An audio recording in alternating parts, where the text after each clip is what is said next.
Yeah, look, there's collateral damage in wars, and soldiers know that. We don't want it. We don't ever like to hear about it or see it happening, but it does happen. And when you look what terror groups do versus how America and how Israel is strategic with their attacks, and let's be real, I'll even commend Israel. They're doing better than we've done in our previous wars. You know what I'm talking about. I mean, we've carpet bombed Iraq and Afghanistan before. We killed thousands of innocent people. These guys are going in and precision attacks, like with a little pager.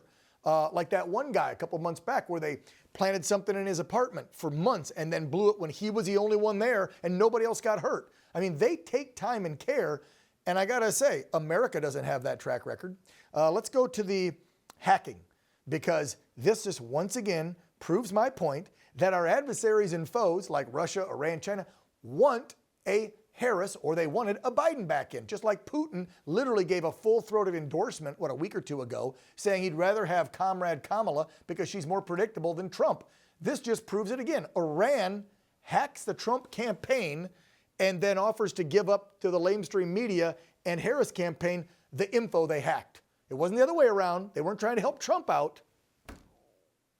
Yeah, I mean, it's pretty clear the Iranians, they know what's good for them and what's good for their bottom line. Biden and Harris released billions of dollars to the Iranians, and that set off this cycle of events that we've been living through since last October 7th, when the Hamas attacks were conducted, when the Houthis got the technology to shut down the Red Sea, and Hezbollah got the resources that they've received to expand the war against Israel. So look, it's in the Iranians' best interest if Kamala Harris is elected, and she keeps the same national security team, these Iran deal buffoons who want to give Iran access to billions and billions of dollars.